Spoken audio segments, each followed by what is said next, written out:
कालच्या दिवशी महाविकास आघाडीचे सर्व नेते व त्यांच्याबरोबर राज ठाकरे साहेब हे इलेक्शन कमिशनला गेले होते। ज्या काही मतदार यादी आहेत त्या यादीमध्ये आमच्या सर्व पक्षांना त्याच्यावर आक्षेप आहे, आमच्या कार्यकर्त्यांना आहे, उमेदवारांना आहे। काही महिन्यांपूर्वी राहुल गांधीजींनी पहिल्यांदा हा मुद्दा काढला होता, ज्याला आपण वोट चोरी म्हणतो। याला आपण वोट चोरी म्हणा, खुर्ची चोरी म्हणा, हक्क चोरी म्हणा, लोकशाही चोरी म्हणा, काही म्हणा, पण चोरी नक्कीच झाली आहे असं आमच्या सगळ्यांचं त्याच्यामध्ये मत आहे। आज या प्रेस कॉन्फरन्सच्या माध्यमातून काही टेक्निकल गोष्टी हे आपल्या सर्वांना आम्ही दाखवून देऊ। याच्यामध्ये आपण जर बघितलं तर लोकसभा 2024ला जो निकाल लागला तो निकाल हा एनडीएच्या विरोधात लागला। मग हा विरोधात निकाल लागल्यामुळे कुठेतरी टेन्शन आलं राज्यातल्या सर्व भाजपच्या नेत्यांना, केंद्रातल्या सर्व नेत्यांना। केंद्रात सत्ता आली होती त्यांची, पण ती सत्ता येत असताना फार समीकरण त्यांना बसवावं लागलं, अनेक लोकांच्या पाया पडाव्या लागल्या ज्या त्याच्या आधी कधीच ते पडले नव्हते। समीकरण बसलं खरं, राजधानी ही दिल्ली त्यांच्या ताब्यात आली, पण मग आर्थिक राजधानी मुंबई म्हणजे महाराष्ट्र जो 20% टॅक्सचा वाटा देणारा जे काही राज्य आहे ते हातात कसं आणायचं असा प्रश्न त्यांना पडल्यानंतर मग त्यांचं नियोजन झालं ते चोरीचं, म्हणजे मतदान चोरीचं। याच्यामध्ये आपण सर्वजण समजून घ्या की याच्यामध्ये फेक वोटर रजिस्ट्रेशन हे मोठ्या प्रमाणात झालं, म्हणजे खोटे मतदार हे रजिस्टर करण्यात आले। त्याच्यामध्ये खोटे म्हणजे व्यक्ती खोटा असेल असं मी म्हणत नाही, पण एखाद्या मतदारसंघामध्ये दुसऱ्या राज्यातले काही लोक जे शिकण्यासाठी तिथं आले होते, काम करण्यासाठी आले होते असं रजिस्ट्रेशन झालं। नाही तर दुसऱ्या मतदारसंघातले लोक सुद्धा इथं त्यांचं रजिस्ट्रेशन केलं, मतदार करून घेतलं आणि दुसऱ्या लगेच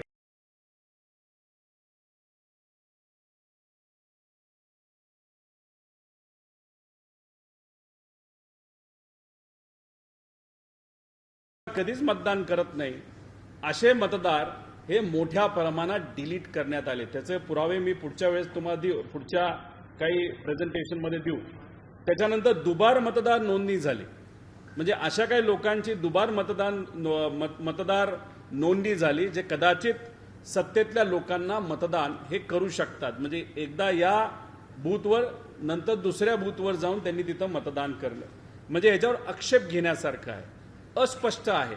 त्यामुळे हा मुद्दा अतिशय मोठ्या प्रमाणात त्यांनी वापरला गेला असेल बीएलओच्या मदतीने असं आमचं मत आहे। आणि बीएलओला कुणी बीएलओकडनं काम करून घेतलं तर काही सत्तेतल्या कार्यकर्त्यांनी, पदाधिकारी आणि तिथं असणारे स्थानिक अधिकारी। आता मतदान चोरी कशी केली जाते? एकतर फॉर्म नंबर 6चा गैरवापर, म्हणजे नवीन रजिस्ट्रेशन नाव जेव्हा केलं जातं त्याच्यामध्ये नको त्या लोकांना नाही तर दुसऱ्या ठिकाणच्या लोकांना तिथं रजिस्ट्रेशन केलं जाणं हे फॉर्म नंबर 6च्या माध्यमातून केलं जातं। फॉर्म नंबर 6A चा गैरवापर म्हणजे डिलिशन, हा फॉर्म कशासाठी वापरला जातो? डिलिशनसाठी, त्याचा गैरवापर केला गेला। विरोधातले मतदार मयत दाखवणे, म्हणजे याच्यामध्ये असे काही गोष्टी आढळून आलेल्या आहेत की हा व्यक्ती मतदान हा भाजपला कधीच करणार नाही, तर सत्तेतल्या लोकांना करणार नाही, म्हणून त्याचं तिथं मयत दाखवण्यात आलं। असे काही प्रकार हे आपल्या सर्वांना बघायला मिळाले। आणि मयत मतदाराच्या नावावर मतदान, त्याचा एक पुरावा मी तुम्हाला देतो की ज्याच्यामध्ये एखादा मयत व्यक्ती आहे आणि त्याच्या नावावर मतदान झालं। आता लांब कुठं कशाला जायचं, मी माझ्या मतदारसंघापासून याची सुरुवात करतो। आता याच्यामध्ये बोलताना फक्त एकच सांगतो, महाराष्ट्रातील मतदान हे कसं वाढलं बघा। लोकसभा 2019 ते लोकसभा 2024 5 वर्षाच्या कालावधीत एकूण झालेली मतदारांची वाढ किती होती? 32 लाख। प्रति वर्षाला किती वाढले? 6.5 लाख वाढले। प्रत्येक महिन्याला महाराष्ट्रामध्ये किती मतदार वाढले? 54,000 वाढले। आता लोकसभा झाली, सत्तेतल्या लोकांची पिछेहाट झाली, मग हे घाबरले मग 5 वर्षात जेवढी मतदार नोंदणी नाही झाली तेवढी मतदार नोंदणी 6 महिन्यात झाली. ती कशी? लोकसभेनंतर 2024 ते विधानसभा 2024 6 महिन्यांमध्ये एकूण झालेली वाढ ही 48 लाख झाली. म्हणजे प्रत्येक महिन्याला 8 लाख लोकांची नावं मतदार यादीमध्ये आले. म्हणजे 2019 लोकसभा ते 2024 लोकसभा महिन्याला 54,000ची वाढ झाली. पण इथं आपण जर बघितली 6 महिन्यामध्ये 8 लाख लोकांची वाढ झाली. म्हणजे एवढ्या लोकांचा जन्म हा अचानक त्या काळामध्ये म्हणजे 18 वर्षाच्या आधी असं अचानक झाला की लगेच त्यांची नावं नोंदवायला लागले असं काय झालं का काय वेगळं झालं? पण याच्यामध्ये नक्कीच आक्षेप घेण्यासारखं आहे.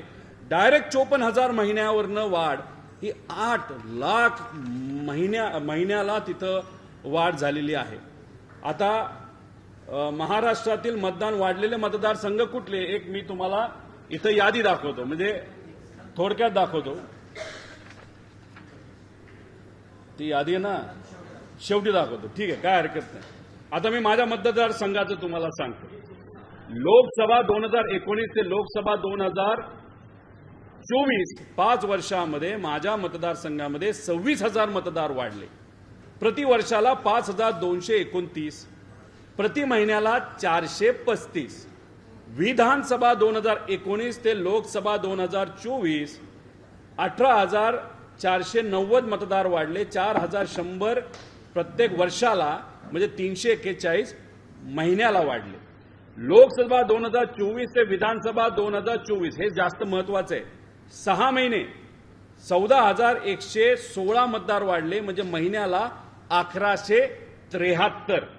पण महत्वाचं असं आहे, अशी यादी ज्याच्यावर आम्ही आक्षेप घेतो 31 ऑगस्ट ते 1 ऑक्टोबर 2024ला, म्हणजे एका महिन्यात या यादीवर आम्हाला आक्षेप घेता येत नाही. ही यादी ऑटोमॅटिकली ही लोड झाली, त्याचा विरोध सुद्धा आम्हाला करता येत नाही, आक्षेप सुद्धा करता येत नाही. एका महिन्यात त्यांनी किती मतदार वाढवले? माझ्या मतदारसंघामध्ये 4,891 मतदार हे एका महिन्यामध्ये शेवटच्या यादीमध्ये वाढवले. त्याच्यामध्ये आम्हाला अधिकार सुद्धा नाही तिथं आक्षेप घेण्याचा. दुर्दैव आहे. लोकशाही मेली का काय? नाही तर इलेक्शन कमिशन लोकशाहीला मारतं का काय असा प्रश्न हे बघितल्यानंतर आम्हाला सगळ्यांना तिथं वाटतं. आता कर्जत जामखेड असेंब्ली अनालिसिस करूया. ॲडिशनल आफ्टर लोकसभा, म्हणजे लोकसभा 2024 नंतर 14,292 मतदार वाढले.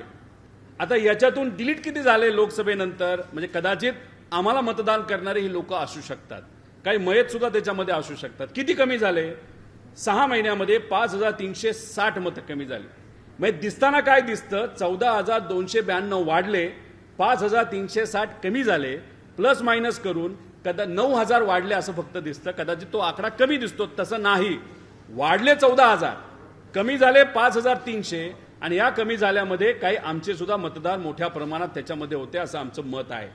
आणि दुबार वोटर्स म्हणजे डुप्लिकेट याच्यावर आक्षेप घेण्यासारखे 14,162. अजून एकदा त्यांना मतदान करण्याचा हक्क आहे. 2दा आहे, 3दा आहे, असे डबल ट्रिपल नावं आलेले किती आहेत?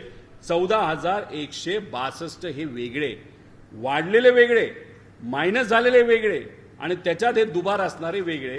हे तुम्ही सगळ्यांनी समजून घेतलं. आता हे कसं करतात? काल कदाचित टेक्निकली काही लोकांनी सांगितलं नाही, हे टेक्निकली तुम्हाला सर्वांना सांगतो. फॉर्म नंबर 6चा गैरवापर, म्हणजे नवीन यादी मतदारांची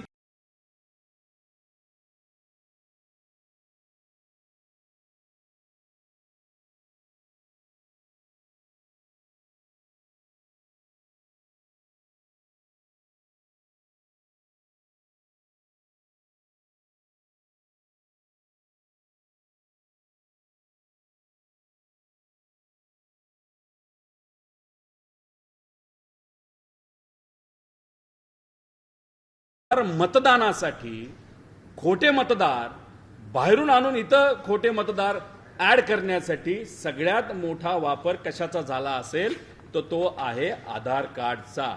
आता डुप्लिकेट नाव मतदार नोंदणीसाठी जर आधार कार्ड हा मेन मुद्दा असेल तर त्याचा हेरफार कसा केला जातो हे मी आता तुम्हा सर्वांना इथं दाखवतो.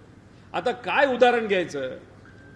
मतदार कर्जत जामखेड अतिशय चर्चेत असणारा मतदारसंघ, अतिशय प्रामाणिक लोक, कितीही पैसा किती ताकद वापरा, पण विचाराबरोबर प्रामाणिकपणे राहणारे लोक, म्हणजे या राज्यात तर कर्जत जामखेड आता चर्चेत आहे, पण अख्ख्या जगात आता तो चर्चेत आलाय असं आपण समजूया. मग एवढा चर्चेत आलेला कर्जत जामखेडमध्ये आता कोणाचं नाव आपण रजिस्टर करायचं, कोणाचं करायचं? तर या जगातला सगळ्यात ताकदवान माणूस म्हणजे कोण? डोनाल्ड तात्या, ट्रम्प तात्याचं नाव आपण माझ्या मतदारसंघामध्ये रजिस्टर करू. कुठं करायचं? राशीनमध्ये करू. तिथं देवीचं मंदिर आहे. केलं का? सुरू केलं का? आता ही जी वेबसाईट असते ज्याचा वापर आता हे करणार आहेत, अशा अनेक वेबसाईट असतात. त्या वेबसाईट 4 दिवस चालतात, बंद पडतात, परत नवीन वेबसाईट काढली जाते, 10 दिवस चालते, बंद पडते. मग अशा पद्धतीने काही वेबसाईट ह्या बंद चालू होतात, त्याचा वापर केला जातो. इलेक्शन संपलं की बंद करतात. आम्हाला एक वेबसाईट तिथं आता सापडलेली आहे. चालू झालं का? आता याच्यामध्ये हे जाऊ घ्या ना, स्क्रीन शेअर करा ना. व्हिडिओ आहे का? अरे इथं दिसू द्या ना. फुलजा सिमसिम असं ते करा. बघा, ही वेबसाईट आहे. अशा अनेक वेबसाईट असतात, त्या बंद चालू होतात. आता ही वेबसाईट आता आम्हाला सापडली, ती आम्ही शोधून काढली. आमच्या IT चे जे काही तज्ज्ञ आहेत, सामाजिक कार्यकर्ते. आता ह्याच्यामध्ये माझ्या मतदारसंघामध्ये राशीन या गावामध्ये ट्रम्प तात्याला आपण आता रजिस्टर करूया. हे कसं केलं जातं हे तुम्ही समजून घ्या. आणि याचा वापर धड दिवसा ढवळ्या या सरकारने तिथं केलेला आहे, नाहीतर काही पॉवरफुल लोकांनी. आता कुठलाही नंबर घ्या, 1 2 3 4 5 6 7 8 9 10 11 12. आधार कार्ड नंबर आपण टाकू. टाकला आधार कार्ड नंबर. ट्रम्प तात्या, डोनाल्ड ट्रम्प तात्या.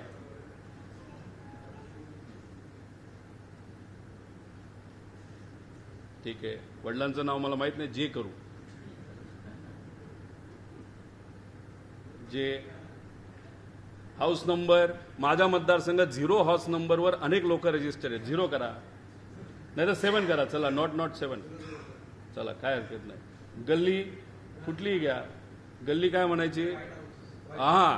पांढरं, सॉरी, व्हाईट हाऊस नाही वापरायचं. पांढरा बंगला. पांढरा बंगला, राशीन. गोंधळलेली गल्ली, महाराष्ट्र सिटी, कर्जत. पिनकोड टाका कुठला आहे. उद्या वरचा आलाय तो, कुठलाही घेता येतो, पण टाका कुठला असेल. खाली डेट ऑफ बर्थ काही टाका. आता कोणा 127 वर्षाचं पण दाखवलंय. एक 200 वर्षापूर्वीचं दाखवा बरं जरा. 1825 ब्रिटिश आले होते का तेव्हा? माहित नाही. जेंडर तुम्ही आता मी नाही ते सांगणार, ते तुम्ही बघा. बरं ठीक आहे, ते करा. नाही ना, बरोबर आहे. फिमेल आहे. पुढे काही उदाहरण दाखवतो तुम्हाला, मेल फिमेलचं.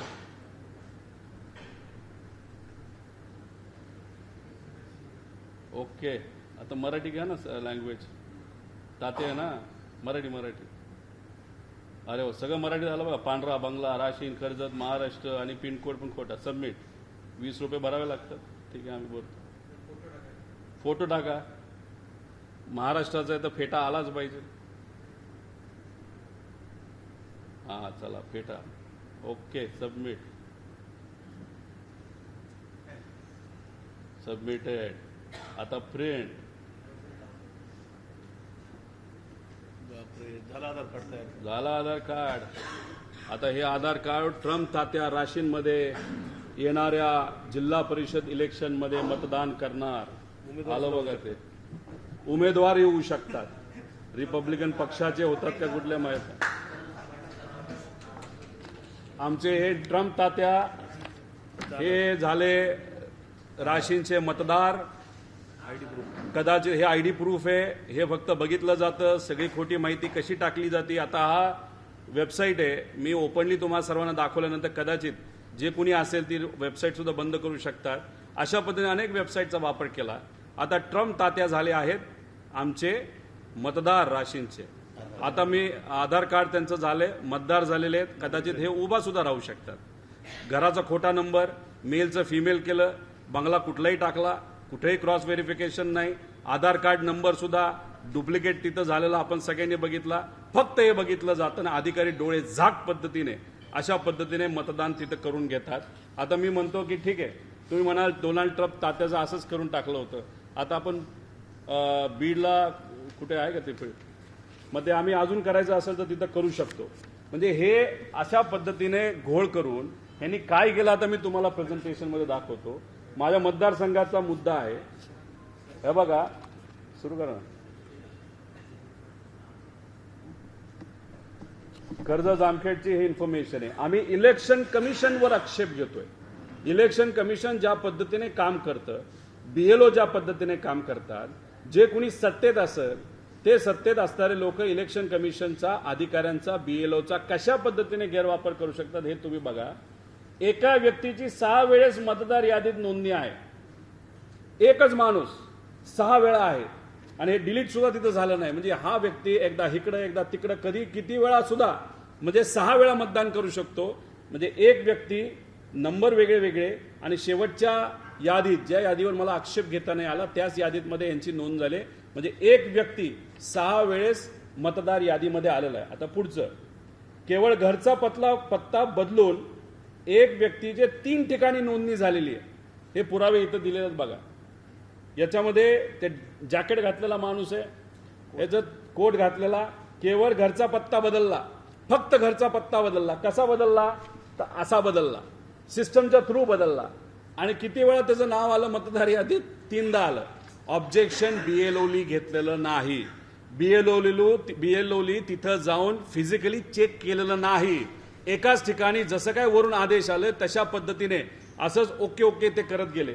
आता एकाच महिलेची एका ठिकाणी स्त्री तर दुसऱ्या ठिकाणी पुरुष म्हणून नोंदणी. म्हणजे इलेक्शन कमिशन लिंग सुद्धा बदलून टाकलं, जसं आपण ट्रम्प तात्याचं बदललं होतं. सगळं सेम, फक्त पुरुष आणि महिला अशा पद्धतीने चान्स आलं. आता एकाच महिलेची एका ठिकाणी स्त्री तर एका ठिकाणी पुरुष म्हणून नोंदणी. आता परत बघा, आणि फोटो सुद्धा, म्हणजे घर क्रमांक सगळं सेम. आता याच्यामध्ये हा फोटो कोणाचा आहे?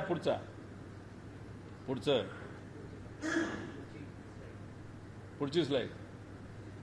आता हा मुलगा का मुलगी आहे? ही मुलगी आहे, आपला मुलगा आहे. आता ह्याचं वय काय असावं? 18च्या खाली, पण ठीक आहे, त्यांनी फोटो वापरला. आता नाव पुरुषाचे, फोटो पुरुषाचा, लिंग मात्र महिलेचा. अशा पद्धतीने बीएलओ तिथं चुका केलेल्या आहेत. आता हे पुढचा बघायचा. हा फोटो जर बघितला तर हा फोटो आहे एका मुलाचा, पण याचं वय किती काढलं? 57 वर्ष आहे. जन्म कधी झालाय तर 1970 मध्ये झालाय. तेव्हा सहजपणे ग्रामीण भागामध्ये कलर्ड फोटो नव्हते. म्हणजे त्याचा अर्थ हे आजोबा जे आहेत ज्यांचं नाव याच्यामध्ये आहे, या आजोबाच्या पुढे जो फोटो दाखवलाय तो अशा मुलाचा आहे. तो आत्ताच जन्मलेला असेल, नाही तर 10 वर्षापूर्वी जन्मलेला आहे, कारण हा कलर्ड आहे. आणि 57 वर्षापूर्वी ग्रामीण भागामध्ये पासपोर्ट फोटो हा कधीही तिथं अशा प्रकारचे कलर्डचा नव्हता. आता वय कमी, पण फोटो बघा, 41 वर्षाचा फोटो वाटतो का आपल्याला? कदाचित टेन्शन घेऊन जर असं झालं असेल एका व्यक्तीचं तर काय सांगता येणार नाही. पण मग 41 वर्षाच्या व्यक्तीच्या समोर हा 70 वर्षाचा फोटो. आता पुढे बघा, म्हणजे घरच्या पत्त्यामध्ये थोडाफार बदल. म्हणजे काय केलं? क ला लळाला ल केलं आणि त्याच्यात 2 दुबार नोंदणी तिथं झालेली आपण बघतो. फक्त एक अल्फाबेट बदललं, म्हणजे त्याच्यामध्ये झालं. आता दुसरं बघा, एकाच व्यक्तीचे फोटो, एक झूम करून आहे आणि एक झूम आउट करून आहे. म्हणजे एक बारका फोटो आणि एक मोठा फोटो. मतदान तर ह्याली 100% केलं असेल आणि घर क्रमांक त्याच्यामध्ये बदल केलेला आहे 66 आणि एकामध्ये 138. वय सेमच आहे. आता एकाच व्यक्तीचे ब्लॅक अँड व्हाईट, म्हणजे एका महिलेचा फोटो, म्हणजे एकच महिला पण 2दा तिचं नाव आलंय, एकात कलर्ड आणि एकात ब्लॅक अँड व्हाईट. म्हणजे ब्लॅक अँड व्हाईट पण कदाचित हा 80-90 वर्षापूर्वीचा फोटो दिसतोय आणि घर क्रमांक एकात आहे एकात नाहीये. सगळ्यात कहर बघा हा, याच्यामध्ये दिसतंय का? कदाचित इलेक्शन कमिशन ज्या पद्धतीने काम करते हे बघून ही व्यक्ती भूत झाली असं आपल्याला म्हणावं लागेल, गायब झाली तिथून. पण हे मतदार यादीतला फोटो आहे. अदृश्य हात कोणाचा तरी असल्यामुळेच हे फोटो सुद्धा अदृश्य व्हायला लागले आणि यांचं नाव सुद्धा मतदार यादीमध्ये तिथं आलेलं आहे. आता हे झालं मतदारसंघाचं. माझ्या असे बरेच विषय आहेत, म्हणजे काढायला गेलं तर इथं 2 तास बसावं लागेल. आता आपण संगमनेर मतदारसंघाचं घेऊ. काल कदाचित थोरात साहेब होते आणि काही लोकांचं मत आलं की थोरात साहेब एवढं चांगलं काम करून शुगर फॅक्टरी, शिक्षण, दूध, लोकांचं काम, विकास कामं इतकं मोठं असून सुद्धा असं काय झालं. आता ह्याच्यामध्ये काही मुद्दे दाखवतो.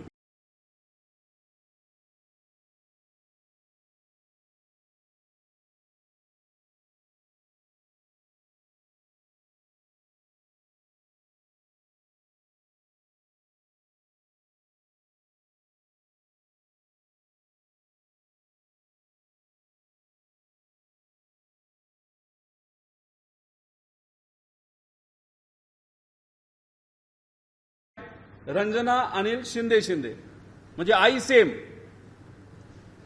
पण इथं नावं वेगळी, राहायला एकाच घरात आहेत. म्हणजे असं कुठेतरी पती पत्नी आहेत असं आपल्याला वाटतं, पण आईला बघितल्यानंतर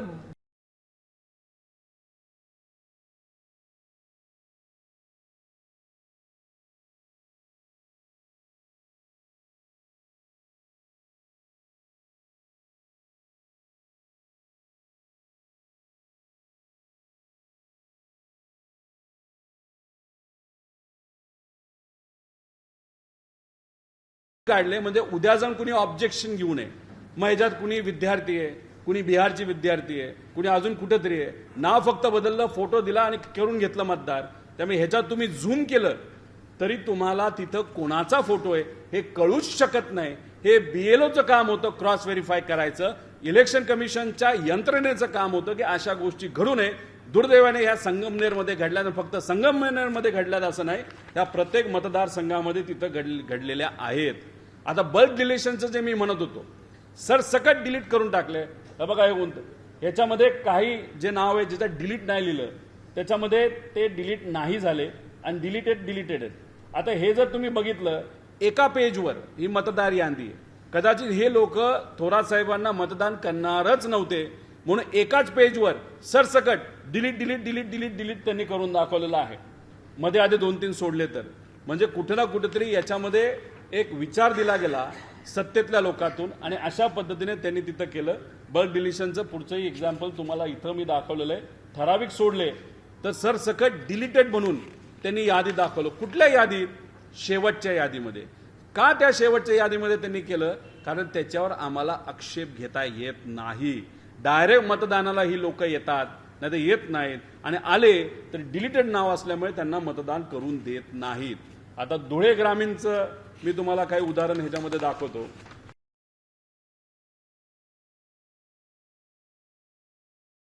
दोन जुळे भाऊ, म्हणजे वर खाली बघा.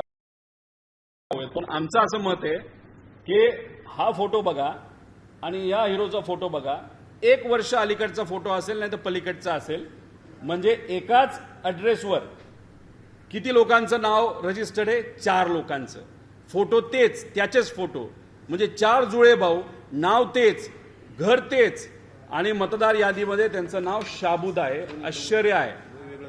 वय वेगळं दाखवले, फोटो सुद्धा वेगळे वापरलेत, पण चेहरा बघितला तर एकच आहे. त्याच्यानंतर एकाच महिलेला वेगवेगळ्या नावाने तिथं रजिस्टर केलं गेलं आहे. म्हणजे हे मी तुम्हाला सगळं उदाहरण दिलेलं आहे. माझ्या मतदारसंघामध्ये एक व्यक्ती असा आहे जो मयत दाखवलाय, पण तो जिवंत आहे. आणि त्याला जेव्हा आम्ही विचारलं की मतदान केलं का, तो म्हणतो हो आम्ही मतदान केलेलं आहे. हे उदाहरणं तुम्हाला सर्वांना दाखवले. बरेच उदाहरणं आहेत. खोलात गेला तर खूप काही तुम्हाला त्याच्यामध्ये सापडू शकतं. अजून एक इथं लातूरचं, उदगीरचं वेबसाईटवर आत्ता आहे. याच्यामध्ये हे वेबसाईटवर नाव आहे, त्याच्यामध्ये नाव सेम आहेच, गंगाराम शिंदे. पण किती वेळा रजिस्टर येतो तर त्याचा फक्त वोटर आयडी बदललाय, बाकी तो 4 वेळा आता इलेक्शन कमिशनच्या वेबसाईटवर आहे. हे आत्ता सापडलेला मुद्दा. त्यानंतर बालाजी कांबळे म्हणून आहे, ह्याचं 2 वेळा नाव आहे. आता इथं आमचे पवार म्हणून आले आहेत पदाधिकारी. हे आहे पिंपरी चिंचवड विधानसभा मतदारसंघ. यांनी एवढा अभ्यास केलाय, फिजिकली अभ्यास केलाय.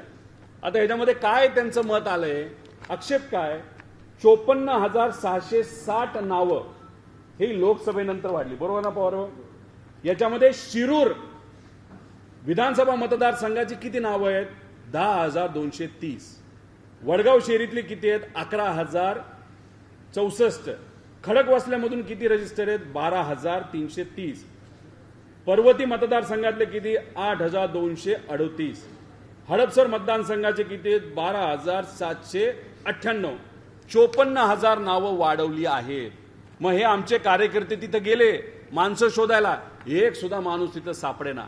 जसं अशोक बापू पवारांनी सांगितलं, बसली नोकं ही तिथं आणली, बसली तिथं आणल्यानंतर मतदान करून घेतलं आणि परत त्यांना बसली घेऊन पाठवलं. म्हणजे पैसे देऊन लोकांना मतदानाला आणलं, मतदान करून घेतलं आणि परत त्यांच्या मतदारसंघामध्ये पाठवलं. म्हणजे इथं तुम्हाला पिंपरीचं उदाहरण मी दाखवलं, ज्याच्यामध्ये 54,000चा घोळ झालेला आहे. विथ पुरावा सकट आम्ही तिथं दिलेला आहे.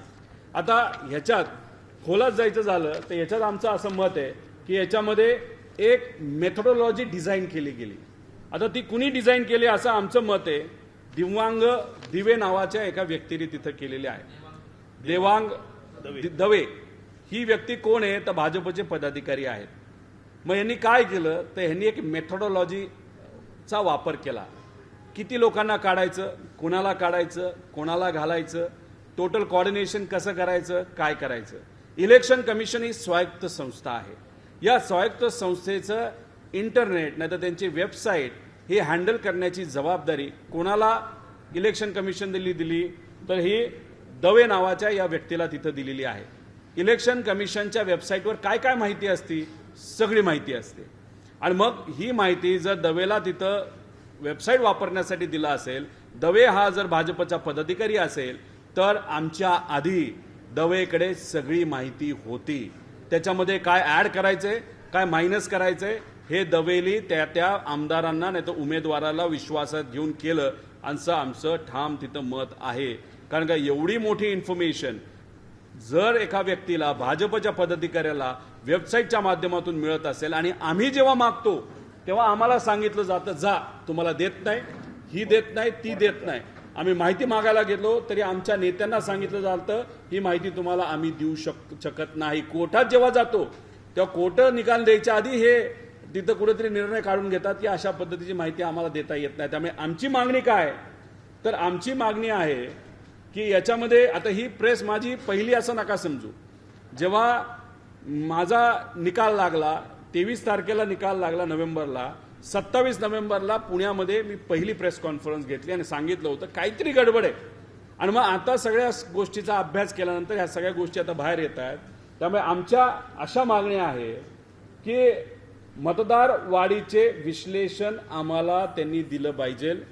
BLOली किती त्यांची जी डायरी असती त्या डायरीची जी कुठली इन्फॉर्मेशन आहे ती आम्हाला दिली पाहिजे. कशा पद्धतीने त्यांनी क्रॉस व्हेरीफाय केलं याचे पुरावे आम्हाला तिथं द्यावे लागतील.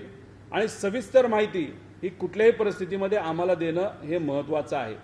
अचानक वाढलेले मतदार हे होते कुठले, कसे आले, कुठून आले, ही माहिती आम्ही तिथं मागितली. खास करून 31 ऑगस्ट नंतर वाढलेले, म्हणजे एका महिन्यात जे वाढले त्याच्यावर आम्हाला आक्षेप घेता येत नाही. आगे बढ़ने से पहले यह बताना जरूरी है कि हमारी जो कानूनी प्रक्रिया है, सुप्रीम कोर्ट का आदेश और इलेक्शन कमीशन की नियम के तहत कोई भी व्यक्ति, चाहे वो विधान परिषद का या विधानसभा का या लोकसभा का या राज्यसभा का, महत्वाचा आहे.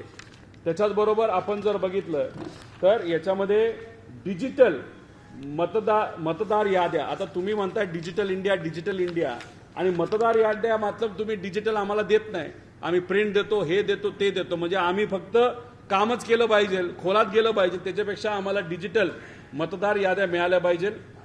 BLOची डायरी नोंदी कशा झाल्यात हे आम्हाला समजून घ्यायचंय आणि येणाऱ्या इलेक्शनमध्ये ते कसं करून घेणार आहे हे सुद्धा आम्हाला माहिती पाहिजे. विधानसभा इलेक्शन नंतर सुद्धा मोठ्या प्रमाणात मतदार वाढले आहेत आणि ते अशाच पद्धतीने डोनाल्ड तात्या जसं इथं एक सिटीजन झाले, त्यांनी आधार कार्ड काढलं, तसं अशा अनेक नको त्या लोकांचं सुद्धा आधार कार्ड काढलं गेलं असेल, त्यांचं वोटर ID रजिस्ट्रेशन तिथं झालं असेल आमचं BLOच्या मदतीने, असं आमचं स्पष्ट मत आहे. आणि त्याच्याचबरोबर मतदाराच्या दिवसाचे CCTV का इथं 6 लोकांची नावं दाखवलेत, ते 6 वेळा तोच व्यक्ती मतदानाला आला का, दोनदा नाव आहे, दोनदा आला का, जर शेवटच्या ह्याच्यामध्ये 68 लाख लोकांनी मतदार केलं एका तासामध्ये, मग आम्हाला ते व्हिडिओ बघून बघायचे कोण होते, ते कसे आले, कुठून आले, आम्ही वेगळी माहिती नाही मागवत. आम्हाला पुढच्या बाजूली मतदान करताना आम्हाला कळणार सुद्धा नाही मतदान कोणाला केलंय, पण तिथं जे काही CCTV कॅमेरे ठेवले होते तिथं आम्हाला त्या ठिकाणी माहिती ही पक्की मिळणं अतिशय महत्वाचं आहे, असं आमच्या सगळ्यांचं तिथं मत आहे. आणि त्याच्याच बरोबर आमचं एक BLOचे लॉगिंग डेटा द्या. आमचं असं मत आहे की एका मोबाईलवरनं हजार लोकांचं तिथं रजिस्ट्रेशन झालेलं आहे, त्यामुळे लॉगिंग डेटा आम्हाला द्या. आणि हे BLO एका ठिकाणावरनं सगळी माहिती काढत होते का, क्रॉस व्हेरीफाय करते होते का. आमचं मत आहे एकाच ऑफिसमध्ये हे बसले, अधिकाऱ्यांकडनं वरून आदेश आला म्हणून सगळी माहिती दिली, एका AC ऑफिसमध्ये कार्यालयामध्ये बसून बहुतांश BLOंनी सगळी क्रॉस व्हेरिफिकेशन तिथं केलंय, म्हणून ह्या चुका त्यांना सापडलेल्या नाही. त्यामुळे कुठं ना कुठंतरी घोळ झालाय. त्यामुळे लॉगिंग ID आणि CDR डेटा हा बघून खरं काय हे लोकांसमोर तिथं आलं पाहिजे, असं आमचं मत आहे. फॉर्म क्रमांक 7 हे आम्हाला उपलब्ध करून द्या. आणि स्थानिक निवडणुकीतील पार्श्वभूमी बघता हे जे काय घोळ निघालेत, जे काय पुरावे येत आहेत, VVPAT असणं महत्वाचं आहे. ते म्हणतील आमच्याकडे एवढे VVPAT नाहीत, मशीन नाही आहेत. अहो, अख्ख्या देशात काही इलेक्शन आहे असं नका समजू. लोकसभेला तुम्ही सगळीकडे वापरले, आणाला, मग जिल्हा परिषदच्या सदस्यासाठी 1 वापरा, पंचायत समितीसाठी 1 वापरा, प्रभागमध्ये 4 असतील तर 4 वेगळे वापरा. अख्ख्या देशातून तुम्ही आणा आणि मग त्या VVPATचा आणि त्या तिथं मशीनचा वापर करा. अजून डोकं वापरा, अजून थोडे दिवस जाऊ द्या, नाहीतर सहज सोप्या पद्धतीने म्हणजे आपल्या बॅलेट पेपरवर तुम्ही मतदान घ्या, विषय संपवा.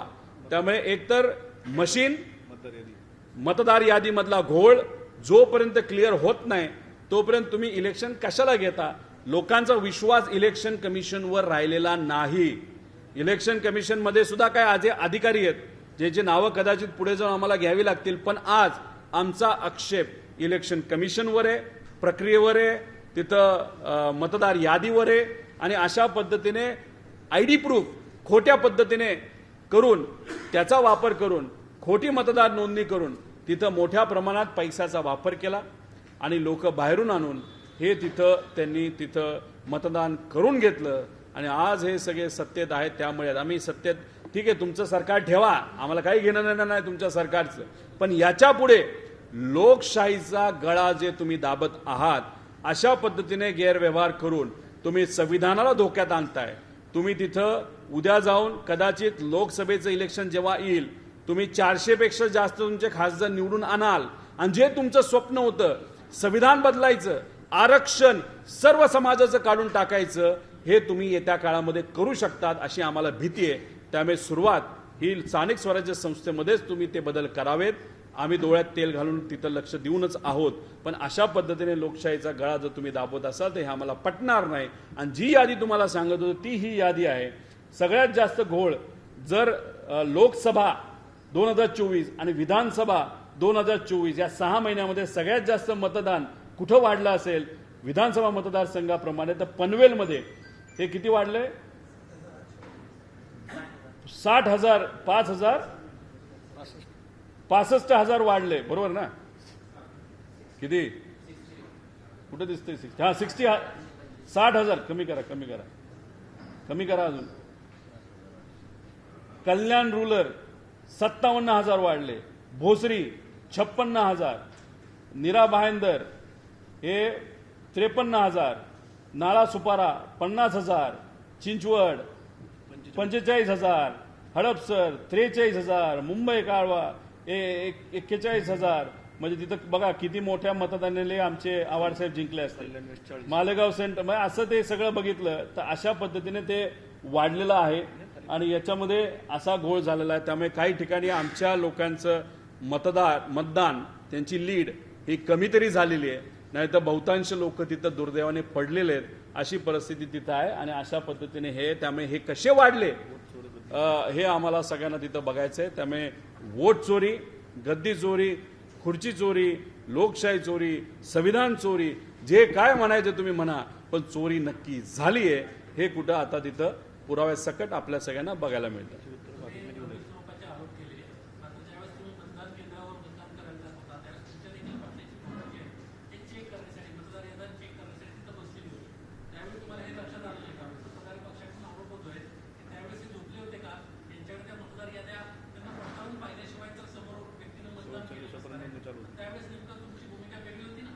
लोकसभेचं वातावरण बघता आणि विधानसभेचं वातावरण बघता लोकांच्या मनामध्ये एक भावना होती की काही केलं तरी आपण एनडीएचं सरकार नाही तर महायुतीचं सरकार या राज्यामध्ये आणायचं नाही. महाविकास आघाडीच्या बाजूली लोकांचा कौल होता. त्यामुळे आमच्या कार्यकर्त्यांपासून आमच्यापर्यंत आणि आमच्या नेत्यांपर्यंत आम्ही सर्वजण खुशीत होतो की आम्हीच निवडून तिथे येणार. एक दोन लोक अतिरिक्त करतात अशा कंप्लेंट त्यावेळेस तिथं आल्या होत्या, पण वातावरण असं होतं की मतदान चालू होतं की करून घ्या आपणच येतोय अशा वातावरणात आम्ही असल्यामुळे या सगळ्या छोट्या छोट्या गोष्टींकडे कुठंतरी आमचं दुर्लक्ष नक्की तिथं झालं असावं. आणि त्यानंतर आम्ही जेव्हा खोलात जायला लागलो तेव्हा खऱ्या अर्थाने चुका त्या कुठंतरी आम्हाला कळतात. ह्या चुका आमच्या कार्यकर्त्यांच्या तुम्ही आज बोलत असला तरी घोळ कुणी केलाय तर BLOनी केलाय, इलेक्शन कमिशननी केलाय, मतदार यादीमध्ये झालेला आहे. आणि हा फक्त एका मतदारसंघामध्ये नाही, सर्व मतदारसंघामध्ये हा घोळ झालाय. म्हणून आम्ही सांगतोय की सरकारमधल्या नेत्यांनी इलेक्शन कमिशनची बाजू घेऊ नये. आम्ही इलेक्शन कमिशनला विचारतोय हा घोळ झाला कसा.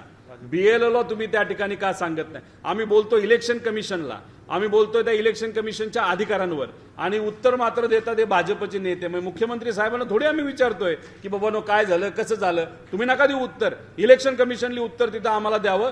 आणि आम्हाला व्हिडिओ जे आम्ही मागतोय ते व्हिडिओ तुम्ही द्या. आहे का धाडस असं आम्ही इलेक्शन कमिशनला तिथं म्हणतोय. आता याद्या आम्ही जेव्हा मागायला घेतो तेव्हा इलेक्शन कमिशन म्हणते राज्याचं, केंद्राची इलेक्शन कमिशनली याद्या बनवल्यात. अरे बाबांनो, तुम्हाला अधिकार आहे, राज्यातलं इलेक्शन आहे, स्थानिक स्वराज्य संस्थेचं इलेक्शन आहे, तुम्ही त्या याद्या बनवल्या पाहिजे, क्रॉस व्हेरीफाय केल्या पाहिजे. तुम्ही कशाला ढकलताय केंद्र इलेक्शन कमिशनवर. सगळा घोळ आहे, सगळा असा कारभार आहे की लोकशाही याच्यामध्ये संपून जाईल अशी भीती आम्हा सगळ्यांना त्या ठिकाणी वाटते.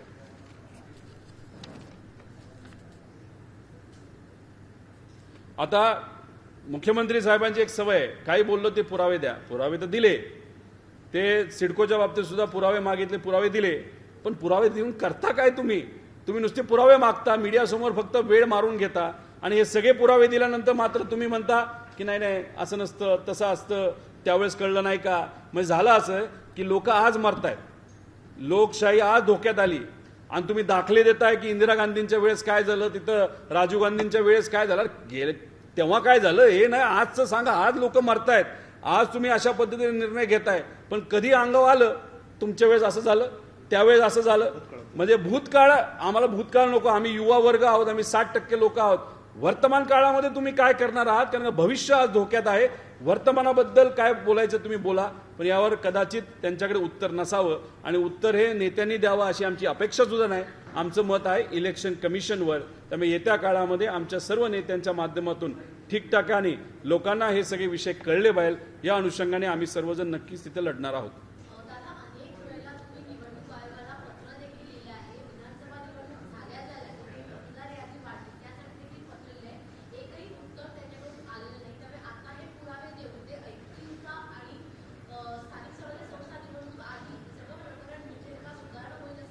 लोकसभा झाल्या म्हणजे विधानसभेच्या आधी सुद्धा आम्ही एक पत्र दिलं होतं. ते पत्राचा पुरावा जयंत पाटील साहेबांनी मीडियासमोर तिथं आणलेला आहे. आम्ही स्पेसिफिकली सांगितलं होतं की फार चुकीच्या पद्धतीने काय गोष्टी होत आहेत.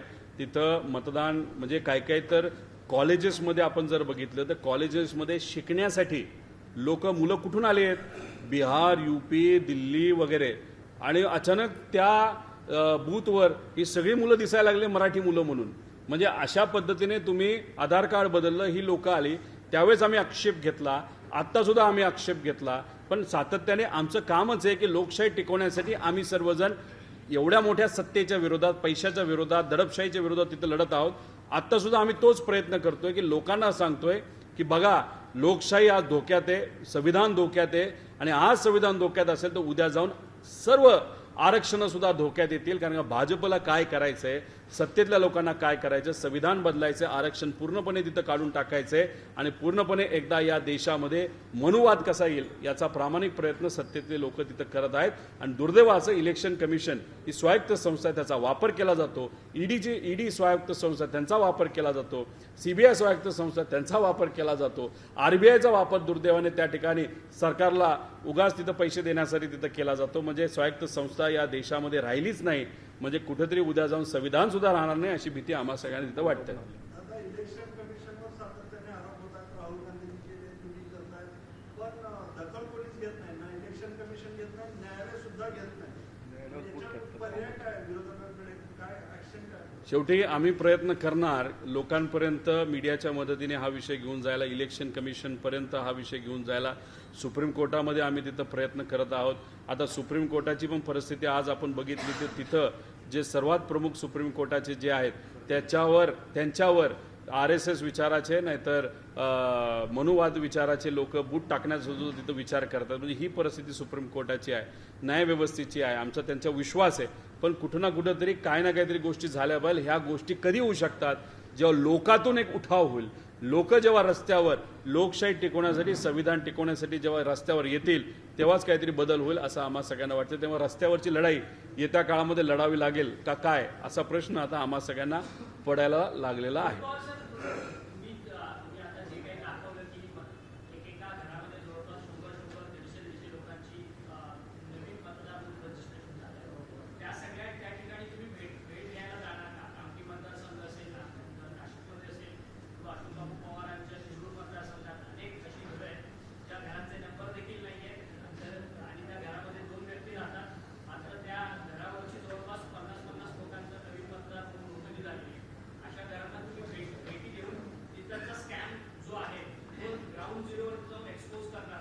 नाही, असं घर बघितलं पाहिजे ना, ज्या घरामध्ये सर्व धर्माचे, विविध जातीचे, विविध एज ग्रुपचे, वेगळ्या भागातले एकाच घरात राहणारे लोक हे अशोक बापूंच्या पवार यांच्या मतदारसंघामध्ये आहेत. त्यामुळे दिवाळी साजरी करण्यासाठी या सर्व जे काही 180 लोक आहेत त्यांना थोडे पेढे वाटण्यासाठी, दिवाळी भेट देण्यासाठी 100% अशा काही घरं असतील तिथं आम्ही जाऊ आणि आमचे जे काही पदाधिकारी असतील त्या भागामध्ये ज्यांना कोणाला काय माहिती असेल त्या घरी जाऊन दिवाळी भेट नक्कीच देतील असं मला वाटतं.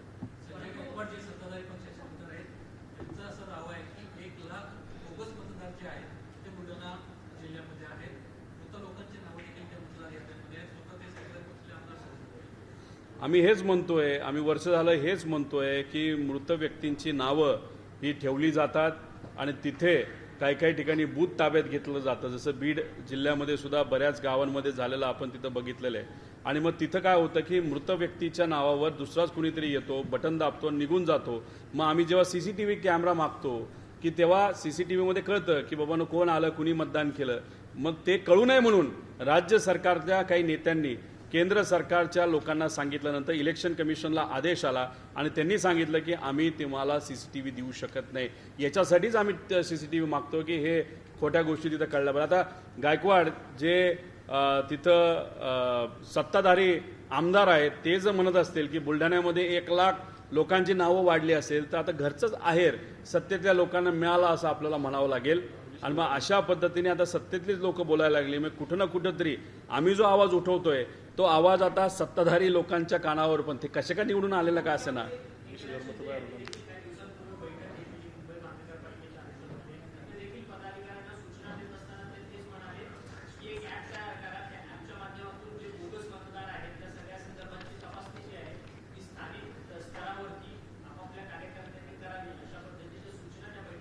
एकनाथ शिंदे साहेबांकडे पद आहे, एकनाथ शिंदे साहेबांकडे सत्ता आहे, एकनाथ शिंदे साहेबांकडे पैसा आहे असं आम्हाला कळतं.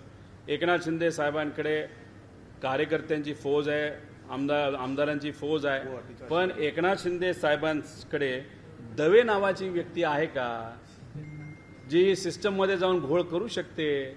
एकनाथ शिंदे साहेबांना आणि अजितदादांना मला असंही कळतं की अजितदादांची खास बैठक ही मुंबई जवळच्या कर्जत या तालुक्यामध्ये आता सुरू आहे. अजितदादांना सुद्धा आता भीती वाटायला लागलेली आहे की ज्या पद्धतीने महाविकास आघाडीचा पत्ता वोट चोरीच्या माध्यमातून सत्तेतल्या लोकांनी कट केला तसा आता येणाऱ्या मुंबई महानगरपालिका, ठाणे, कोल्हापूर, नागपूर, नाशिक असे जे काय मोठ्या महानगरपालिका जिल्हा परिषदच्या आहेत तिथं वोट चोरीचा वापर हा आमच्या विरोधात तर केलाच जाईल, पण आमच्याबरोबर हा एकनाथ शिंदे साहेबांच्या विरोधात सुद्धा केला जाणार आहे, अजितदादांच्या विरोधात सुद्धा केला जाणार आहे. म्हणून सत्ताधारी आमदार एकनाथ शिंदे साहेबांच्या पक्षाचे गायकवाड बुलढाण्याच्या बाबतीत ते बोलतायत आणि एकनाथ शिंदे साहेबांनी तिथं आता तिथं सॉफ्टवेअर आता वापर करण्याचा विचार करत आहेत की चोरी शोधली पाहिजे. म्हणजे भाजपवर ज्या पद्धतीने आम्ही आता बोलतोय तसं उद्या जाऊन एकनाथ शिंदे साहेब आणि अजितदादा सुद्धा बोलतील अशी परिस्थिती पुढच्या काही महिन्यांमध्ये 100% येऊ शकते.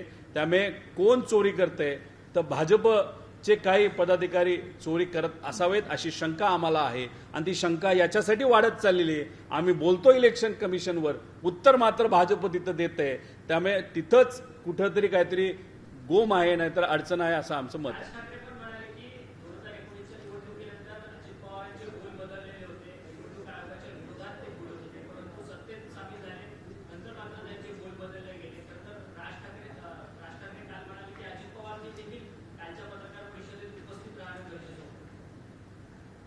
कोण उपस्थित राहायला पाहिजे होतं? कुठे?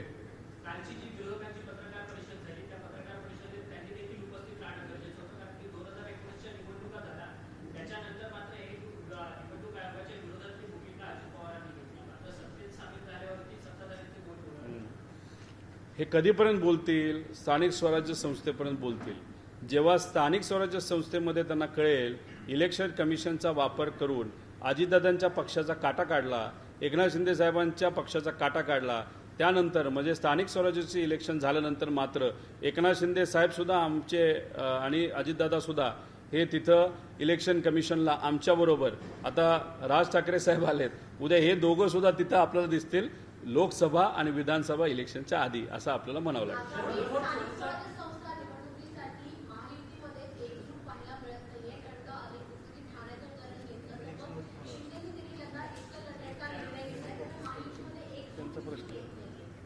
आता इलेक्शन कमिशन या विषयावर आपण तिथं बोलत आहोत. कुठं ना कुठं तरी आता त्यांच्यात वाद सुरू होतील. हे वाद तिथंच थांबतील असं नाही, हे वाद वाढतच जाणार आहेत असं आमचं सगळ्यांचं मत आहे. आणि त्याच्याचबरोबर सायंकाळी 5-5:30 नंतर जे काय 72 लाख लोकांची मतदान, हे 72 लाख लोकांचं मतदान फक्त एका तासात झालं. याच्यावर सुद्धा येत्या काळामध्ये आम्ही म्हणजे आधी सुद्धा माहिती मागितली, आत्ता सुद्धा मागतोय, ती माहिती मात्र दुर्दैवाने आम्हाला मिळत नाही. राहुल गांधीजी सुद्धा तिथं मागत आहेत, पण बघूया त्या बाबतीत काय होतं.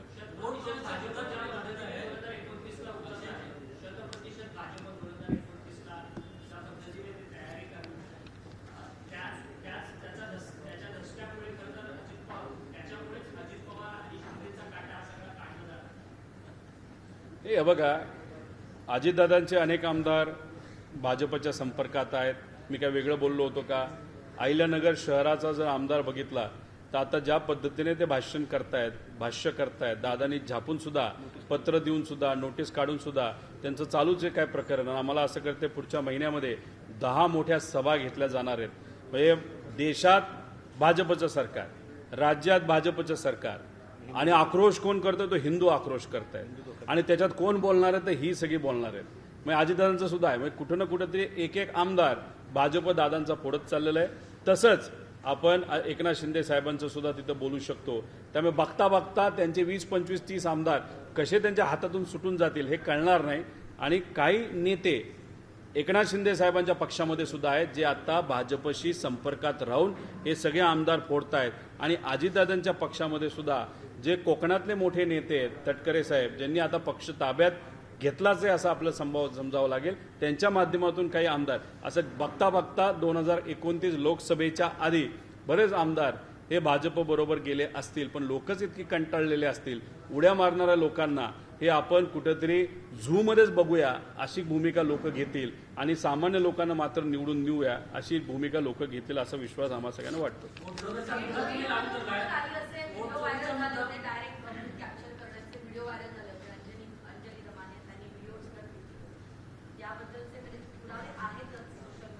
त्याच्यातच मी तुम्हाला म्हणतोय की बूथ कुठं ताब्यात घेतला जातो की जिथं मतदार यादी मोठ्या प्रमाणात तिथं बदल केले गेलेत.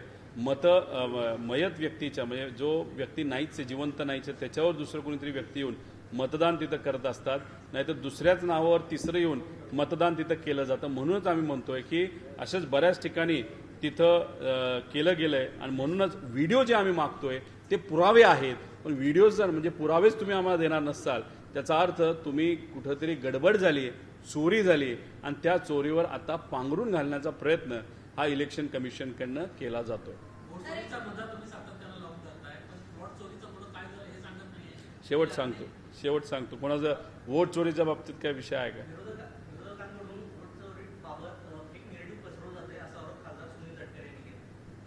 कोण म्हणलं? आता सुनील तटकरेंबद्दल मी बोललो. आता आम्ही इलेक्शन कमिशन बद्दल बोललो की देवेंद्र फडणवीस साहेब बोलत होते. मग आम्ही सारखं म्हणायला लागलो देवेंद्र फडणवीस साहेबच का बोलतायत. तर आता त्यांची जागा कदाचित देवेंद्र फडणवीस साहेबांचा फोन तटकरे साहेबांना गेला असावा. आता मी बोलत नाही, तू बोल, आणि ते बोलायला लागले असतील असं आपल्याला म्हणावं लागेल.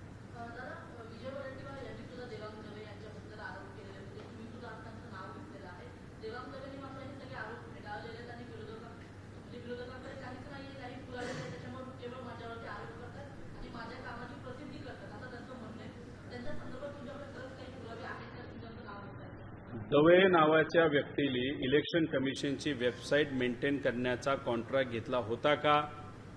इलेक्शन कमिशनमध्ये तो किती वेळा तिथं गेला? इलेक्शन कमिशनच्या वेबसाईटच्या माध्यमातून आपल्याला कुठली कुठली माहिती मिळते, कशी मिळते, ही सगळी लोकांना तिथं माहिती आहे. आता तुम्ही ज्या मशीन खोलत आहात, बसवत आहात, काय बसले, काय निघालंय, कुठला स्क्रू टाकलाय, कुठं काय टाकलंय हे तुम्हाला कळणारच आहे. आणि मग त्या माहितीचा वापर हे तुम्ही तुमच्या जवळच्या पक्षाला करणारच आहात. तुम्ही कुठल्या पक्षातले आहेत? तुम्ही भाजपचे पदाधिकारी आहात. तुम्ही थोडी आम्हाला मदत करणार आहात की आमच्या पक्षाला, म्हणजे भाजपच्या विरोधातल्या पक्षाला तुम्ही मदत नाही करणार. मग तुम्ही कॉन्ट्रॅक्ट पण घेतलं, तुमची लोक त्या वेबसाईटवर काम करत होती, सगळी माहिती तुमच्याकडे होती. आम्ही मागतोय आम्हाला माहिती काय दिली जात नाही.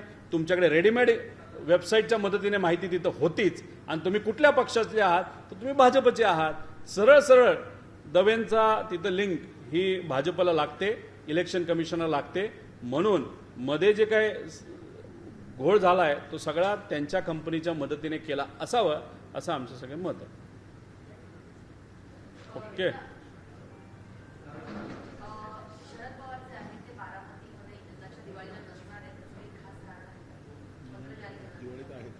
नाही, दिवाळीत ते तिथं असतील, पण मोठ्या प्रमाणात पाडव्याच्या दिवशी पवार साहेब जे लोकांना भेटत असायचे ते मात्र यंदा कदाचित ते होणार नाही. त्याचं मुख्य कारण त्यांचे धाकटे बंधू प्रताप पवार साहेब यांच्या पत्नी ह्या नुकत्याच दुर्दैव त्यांचं तिथं निधन झालं आणि कुटुंबामध्ये एक वेगळं वातावरण, दुःखाचं वातावरण असल्यामुळे तो निर्णय पवार साहेबांनी आणि कुटुंबाला तिथं घेतला आहे. त्याच्याचबरोबर आज जे काही महाराष्ट्रामध्ये लोकांचं नुकसान झालं ते सुद्धा दुसरं कारण कदाचित असू शकतं.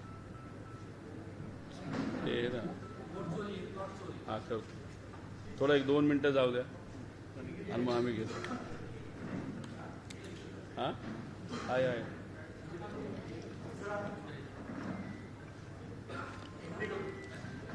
थांबा ना, थांबा एक थोडी जागा करा. एक थोडक्यात तुम्हाला नाही थोडक्यात एक अपडेट देतो. द्या ना.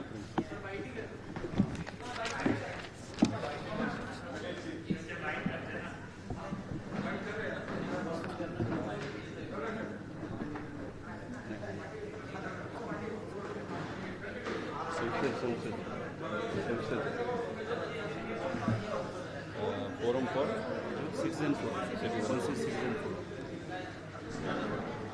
मागण्या मागताय शेवटच्या देऊन टाकू. हां शेवटच्या मागण्या ज्या होत्या हो. आता थोडक्यामध्ये आपल्या सर्वांना एक फार महत्त्वपूर्ण माहिती ही मला इथं द्यायची आहे. माझ्याबरोबर वकील स्वप्नील सर इथं आहेत, ज्यांचं सिटीजनसाठी म्हणजे नागरिकांसाठी काम करणारं एक फोरम आहे. त्या फोरमचे ते पदाधिकारी आहेत. भावनाताई इथं आहेत ज्या आमच्या पक्षाच्या पदाधिकारी आहेत. आमले भाऊ जे आमचे आता नवी मुंबईचे अध्यक्ष झालेत ते सुद्धा इथं आहेत. विषय आपल्या सर्वांना कुठला सांगायचा होता तर सिडकोच्या माध्यमातून राज्य सरकारमध्ये असणाऱ्या एका नेत्याच्या सांगण्यावर सिडकोमध्ये बसलेले जे चेअरमन ज्यांचं नाव मंत्री शिरसाट आहे यांनी जो घोळ केला होता 5,000 कोटीचा, तो असे सामाजिक कार्यकर्ते, आमचे पदाधिकारी आणि आम्ही सगळ्यांनी मिळून तो उघडकीस आणला. त्यासाठी आम्ही पाठपुरावा केला, 3 पत्रकार परिषदा घेतल्या, सिडकोवर मोर्चा काढला. सुप्रीम कोर्टामध्ये काही सामाजिक कार्यकर्ते हे या विषयाच्या साठी लोकांच्या बाजूली, भूमिपुत्रांच्या बाजूली कोर्टात गेले, सुप्रीम कोर्टात गेले. भावनाताई ह्या लोक आयुक्तामध्ये न्याय मागण्यासाठी आता तिथं गेलेल्या आहेत. झालंय असं की जे काय मुद्दे आम्ही मांडत होतो ते सुप्रीम कोर्टाला पटलेले आहेत आणि सुप्रीम कोर्टामध्ये जी सुनावणी काही दिवसांपूर्वी झाली ती सुनावणी झाल्यानंतर सुप्रीम कोर्टाने राज्य सरकारला फटकारलेलं आहे की तुम्ही या विषयाच्या बाबतीत जे कोणी लोक जबाबदार आहेत त्यांच्यावर तुम्ही कारवाई करता का ती कारवाई आम्ही करू. सुप्रीम कोर्टाने कोणाकोणाला नोटिसेस काढलेल्या आहेत तिथं UD विभाग, त्याच्याचबरोबर फॉरेस्ट विभाग, तिथे असणारे सेक्रेटरी, जे आपले चीफ सेक्रेटरी आहेत त्यांना सुद्धा त्यांनी पत्र लिहिलेलं आहे, नोटीस काढलेली आहे. सिडकोला सुद्धा त्यांनी नोटीस काढलेली आहे की तुम्हाला या बाबतीत लवकरात लवकर ॲक्शन ही घ्यावी लागेल आणि ॲक्शन तुम्ही नाही घेतली तर मग या बाबतीत आम्ही राज्य सरकार, महाराष्ट्र राज्य सरकारला जबाबदार धरू आणि राज्य सरकारवर तिथं कारवाई करू. म्हणजे जे आम्ही बोलत होतो ते पुराव्यासकट बोलत होतो. 12,000 पानांचे पुरावे जे आम्ही दिले, जे आम्हाला मुख्यमंत्री साहेबांनी मागितले होते ते त्यांच्यापर्यंत पोहोचून सुद्धा मुख्यमंत्री साहेबांनी या बाबतीत कुठेही ॲक्शन घेतली नाही. पण न्यायव्यवस्थेवर आमचा विश्वास असल्यामुळे स्वप्नील वकील साहेब व त्यांचे सर्व सामाजिक कार्यकर्ते, भावनाताई व इतर आमचे सर्व पदाधिकारी व स्थानिक सर्व ग्रामस्थ, ज्याला आपण भूमिपुत्र म्हणतो, यांना सुप्रीम कोर्टाने तुर्तास न्याय दिलेला आहे असं आपल्याला म्हणावं लागेल. 3 नोव्हेंबरला अजून एक सुनावणी होईल आणि जर सरकारने तोपर्यंत कुठंच काही कारवाई केली नाही तर 3 नोव्हेंबरला सरकारवर एक मोठी कारवाई सुप्रीम कोर्टाच्या माध्यमातून होईल असं आम्हा सगळ्यांना तिथं वाटतं. आता भावनाताई ज्या लोकायुक्तामध्ये गेल्या होत्या, लोकायुक्तांनी सुद्धा नोटिसेस काढलेल्या आहेत. पण त्या नोटिसेस काढत असताना जे कोणी त्या पदावर आज आहे त्या पदाला नोटिसेस काढलेल्या आहेत. या यादीत कदाचित तुम्ही म्हणताल शिरसाटांचं नाव दिसत नाही. शिरसाट चेअरमन राहिलेले नाहीत. शिरसाट फक्त मलिदा खाण्यासाठी काही काळासाठी चेअरमन झाले होते. त्यांनी तो मलिदा खाल्ला, इलेक्शनमध्ये तो पैसा वापरला, ते सत्तेत आले, त्यांना भेट त्यांच्या नेत्यांकडून मंत्रिपदाची मिळाली, त्या मंत्रिपदाला सुद्धा न्याय ते देत नाहीत. त्यामुळे त्यांचं नाव आत्ता नसेल, पण पुढे जाऊन जेव्हा सुनावणी होईल त्या सुनावणीमध्ये कार्यकर्त्या म्हणून आणि सामाजिक काही लोक म्हणून त्यांनी जे नावं घेतली जातील त्याच्यामध्ये शिरसाटांचं नाव घेतलं जाणार, त्यांचं नाव याच्यामध्ये इन्क्लूड केलं जाणार. त्यामुळे आता लोक आयुक्ताला सुद्धा ही इन्फॉर्मेशन आम्ही दिलेली आहे आणि सुप्रीम कोर्टात हा विषय चालत असल्यामुळे तिथं सगळे पुरावे आणि सुप्रीम कोर्टाने यांच्या बाजूने निर्णय दिल्यामुळे आता लोक आयुक्त सुद्धा त्याच्यामध्ये डोळ्यात तेल घालून एक योग्य असा निर्णय घेईल असा विश्वास त्या ठिकाणी आम्हा सगळ्यांना वाटतं. आता पुढे दिवाळी आहे, त्यामुळे दिवाळी असल्यामुळे कुठेही आम्ही तिथं आंदोलन करणार नाही. पण जशी दिवाळी संपेल तिथं नक्कीच नोव्हेंबरच्या पहिल्या आठवड्यामध्ये या विषयाला पूर्णत्वास नेऊन, म्हणजे आता ही 3री आमची पत्रकार परिषद आहे, पण 4थी पत्रकार परिषद ही तिथं शिरसाटांना घरी बसवल्याशिवाय, त्यांच्यावर कारवाई झाल्याशिवाय, अधिकाऱ्यांवर कारवाई झाल्याशिवाय आम्ही शांत बसणार नाही.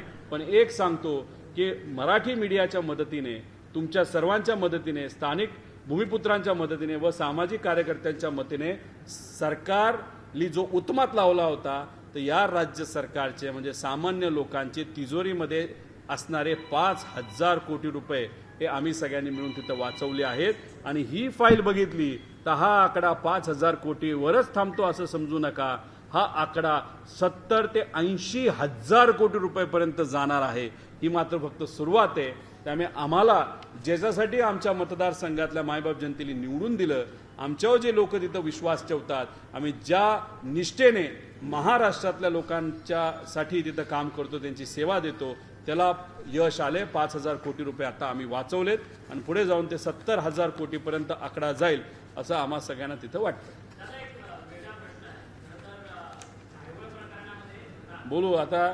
मी वकील स्वप्नील सरांना विनंती करतो की तुम्ही कोर्टामध्ये होता, कोर्टाने राज्य सरकारला कसं फटकारलं हे तुम्ही थोडंसं सांगावं. कॉन्शियस सिटीजन फोरम यांच्या वतीनं माननीय सर्वोच्च न्यायालयामध्ये PIL दाखल करण्यात आलं. त्यामागचं कारण म्हणजे नगरविकास विभाग, महसूल विभाग आणि फॉरेस्ट विभाग आणि सिडको या चारही विभागाकडनं 2015ला SLP दाखल करण्यात आलं.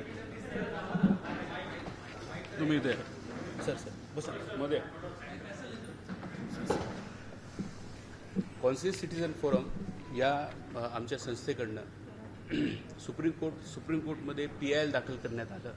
त्या PIL दाखल करण्यामागचं कारण म्हणजे नगरविकास विभाग, महसूल विभाग, फॉरेस्ट विभाग आणि सिडको विभाग यांच्यातर्फे 2015ला SLP दाखल करण्यात आलं. ते SLP दाखल करण्यामागचं कारण असं आहे की बिबलकर हे कुटुंब आहे, त्यांना जे जमीन मिळाली होय इनामी जमीन, ते इनामी जमीन संपूर्ण सरकार जमा झालेली आहे. कारण अबोल्युशन ऑफ इनाम ॲक्ट हे 52 आणि 53 1952 आणि 53 मध्ये आल्याप्रमाणे त्यांच्या शपथपत्राच्या आधारे सुप्रीम कोर्टमध्ये दाखल करून सुप्रीम कोर्टाने त्याचं संज्ञान घेऊन स्टे दिलेलं होतं 2015 मध्ये. स्टे दिलेलं पण असताना सिडको आणि नगरविकास विभाग त्याच्यामध्ये पार्टीसुद्धा असताना आणि सिडकोनी 30 वर्षापासून मागील बिवलकर कुटुंब हे 12.5% भूखंडासाठी अपात्र आहे असं वेळोवेळी 4 MDंनी सांगून पण म्हणजे त्यांचं अर्ज अपात्राची अर्ज म्हणजे अपात्र आहेत असं अर्ज दिल्यानंतर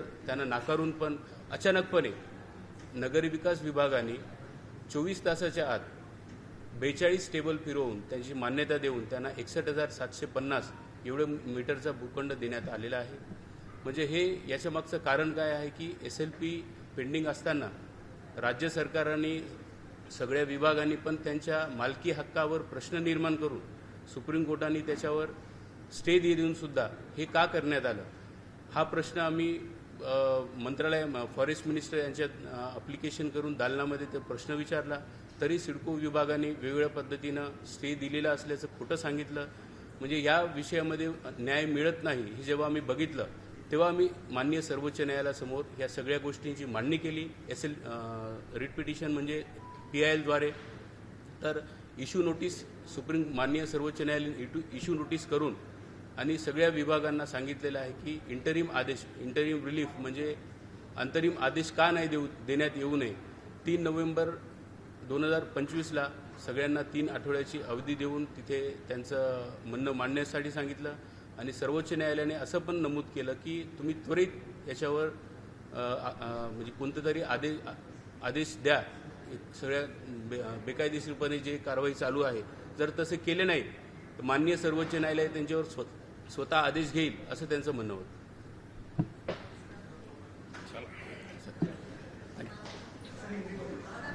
हिंदी बोलते देखो, अभी मैंने एक प्रेजेंटेशन किया था. कल हमारे जो सब पक्ष के नेता थे, राष्ट्रवादी शरद चंद्र पवार पक्ष, कांग्रेस पक्ष, उसी के साथ उद्धव ठाकरे साहब उनका पक्ष और राज ठाकरे साहब, ये जो मनसे के नेता है वो खुद वहाँ पे थे और वहाँ पे इलेक्शन कमीशन के साथ उनकी चर्चा हुई थी. अभी चर्चा किस सिलसिले में हुई थी तो जो वोटर लिस्ट है उसमें जो गलतियां है उसमें एक व्यक्ति के 2 बार 3 बार 4 बार जो नाम आए हैं रॉन्ग रेसिडेंशियल प्रूफ देते हुए वहाँ पे रजिस्ट्रेशन जो वोटर का हुआ है, ऐसे अलग अलग विषय पे उनकी चर्चा हुई थी. अभी कल उन्होंने वो मुद्दा वहाँ पे प्रस्तुत किया, वहाँ पे प्रेस कॉन्फ्रेंस हुई. आज इस प्रेस कॉन्फ्रेंस के माध्यम से यहाँ पे मैंने ऐसे बहुत सारे एग्जाम्पल्स वहाँ पे दिए थे कि एक व्यक्ति 6 बार उसका रजिस्ट्रेशन हुआ है, एक व्यक्ति उसका 2 बार है, 3 बार है, एक व्यक्ति का नाम सेम लेकिन उसका जो पुरुष या महिला ये जो सेक्स का ये जो होता है रेफरेंस वो चेंज हुआ है. एक व्यक्ति जो मरा दिखाया गया है, उसने खुद वहाँ पे मतदान किया, ऐसे बहुत सारे विषय थे। उसके प्रूफ आज इस प्रेस कॉन्फ्रेंस के माध्यम से मैंने दिए। हमारा कहना यह है कि सरकार में ऐसे लोग हैं कि जो इलेक्शन कमीशन के साथ चर्चा करते हुए टेक्निकली सब मदद सत्ताधारी को वहाँ पे की जाती है, अधिकारी को इस्तेमाल किया जाता है, बीएलओ जो अधिकारी होता है उसका इस्तेमाल किया जाता है, और वहाँ पे वोटर लिस्ट में बहुत बड़ी अफरा तफर वहाँ पे होती है। इसलिए हम सबका कहना है कि अगर लोकशाही और संविधान संभालना है, उसको टिकाना है, तो इस तरीके का इलेक्शन ये उचित नहीं होगा। इसलिए जब तक ऑब्जेक्शन पूरे नहीं किए जाते, जो भी ऑब्जेक्शन विरोध के पार्टी ने वहाँ पे लिए गए हैं, जो हम बता रहे हैं, उसको क्लैरिफिकेशन जब तक नहीं दिया जाता, तब तक वहाँ पे ये इलेक्शन नहीं होना चाहिए, ऐसे हमारी भूमिका है। और उसी के साथ वीवीपैट इस्तेमाल करना बहुत इंपॉर्टेंट है।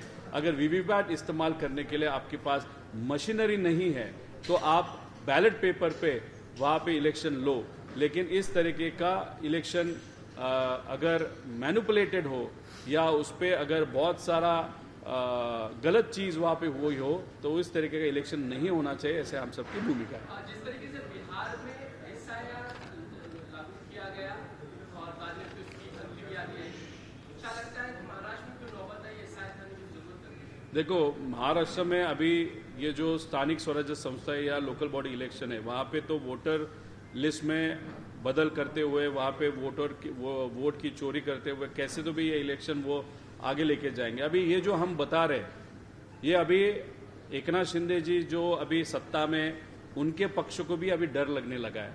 अजित दादा के जो पार्टी है उनको भी डर लगने लगा है कि भाजपा उनका जो भी नेटवर्क है उसका इस्तेमाल करते हुए इन दोनों के उम्मीदवारों को भी वहाँ पे गिराया जा सकता है।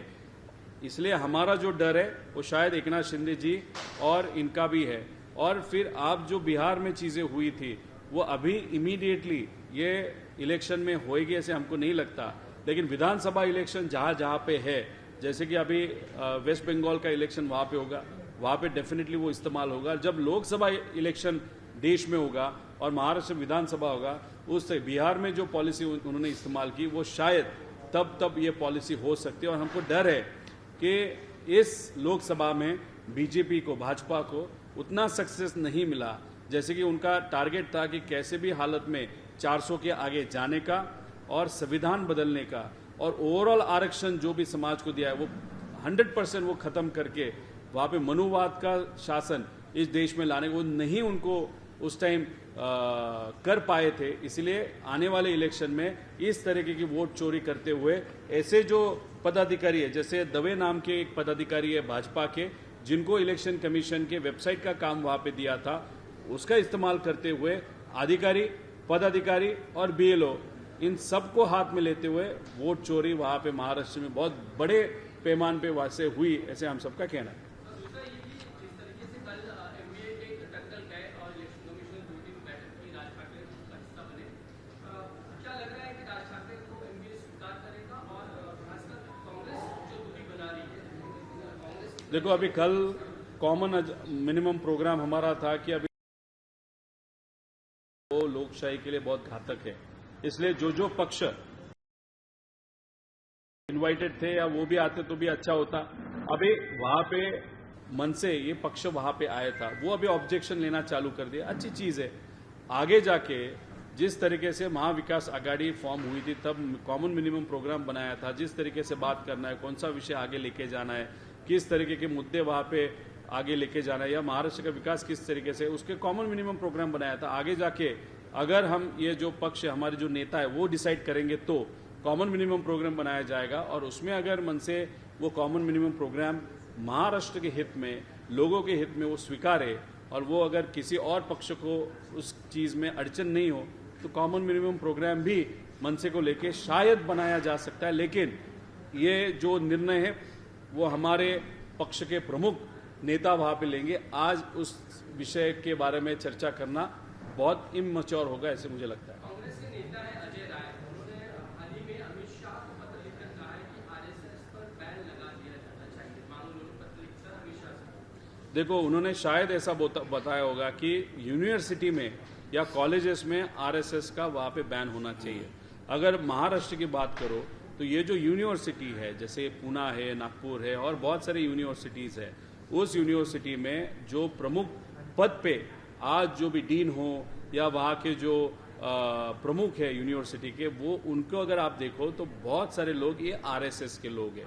और जिस तरीके से आरएसएस के लोग वहाँ पे बैठना चालू कर दिए, वहाँ पे इस यूनिवर्सिटी की एजुकेशनल क्वालिटी ये गिरते गई।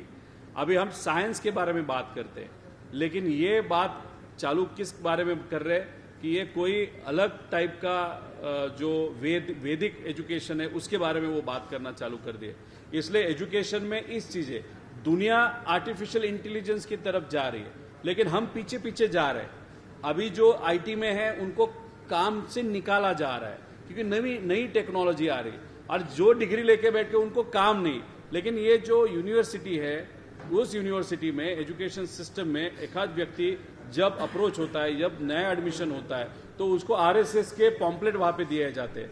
इसलिए आरएसएस की जो संस्था है, उसके जो कार्यकर्ता है, वो युवा पीढ़ी को अलग डायरेक्शन पे लेके जा रहे हैं, न कि प्रोग्रेसिव डायरेक्शन को लेके जा रहे हैं। इसलिए जो मांग वहाँ पे की गई है एजुकेशन सिस्टम में, आरएसएस हो या कोई भी पक्ष हो, कोई भी पॉलिटिकल चीज़ है, उस यूनिवर्सिटी में या कॉलेज में सिखाई नहीं देनी चाहिए और चर्चा नहीं होनी चाहिए। ऐसे हम सबकी भूमिका है। कर्नाटक सरकार के सिर्फ एक एमएलए से जुड़ा हुआ सवाल है कि उन्होंने हाल ही में एक बयान दिया है फॉरेस्ट ऑफिसर को लेकर, महिला फॉरेस्ट ऑफिसर को लेकर, कि आप मीटिंग में आने के लिए प्रेगनेंसी का बहाना बताते हैं कि आप नहीं आ सकते, प्रेगनेंट है कि कोई आपको कुछ लेने के लिए काम पर आ जाते हैं। अभी देखो, अभी महाराष्ट्र में बहुत सारे ऐसे अधिकारी है, बहुत सारे नेता है, जिस तरीके से काम कर रहे हैं, उनके ऊपर बोलते बोलते हमको अभी टाइम कम पड़ रहा है।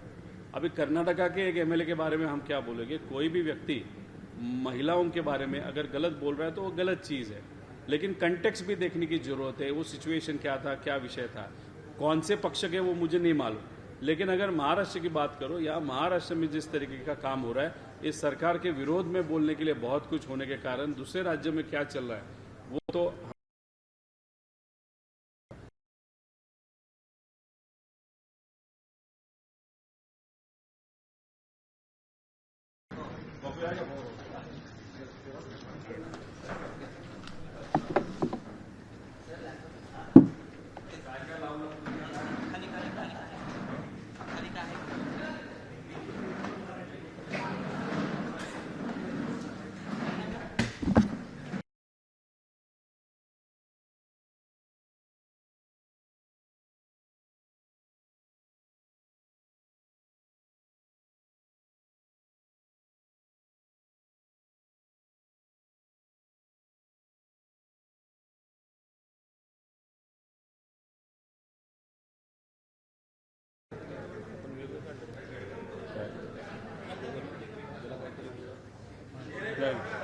साधं